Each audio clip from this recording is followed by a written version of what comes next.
नमस्कार दर्शक बंधु। एबे मोदी सरकार चाषी को अकाउंट को पठेले 2000 टंका। आसतु पूरा खबर को जीवा। चाषी पाई खुशी खबर, देश रे कोटी कोटी चाषी अकाउंट को गला टंका। प्रधानमंत्री किसान सम्मान निधि योजना पीएम किसान स्कीम अधीन रे चाषी अकाउंट को गला टंका।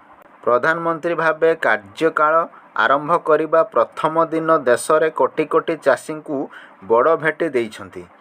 प्रधानमंत्री नरेंद्र मोदी शपथ नेबा परे प्रथम दस्तखत चाषी पाई करिछंती। नरेंद्र मोदी को प्रथम दस्तखत चाषी पाई होइथिबा बेले देश रे कोटी कोटी चाषी अकाउंट को जाउछि टंका। पीएम किसान योजना रे 17तम किस्ती रिलीज करा जाइछि। देश में प्राय 9 कोटी 30 लक्ष चाषी अकाउंट को 2000 टंका लेखाएं खूब शीघ्र आसीजिव।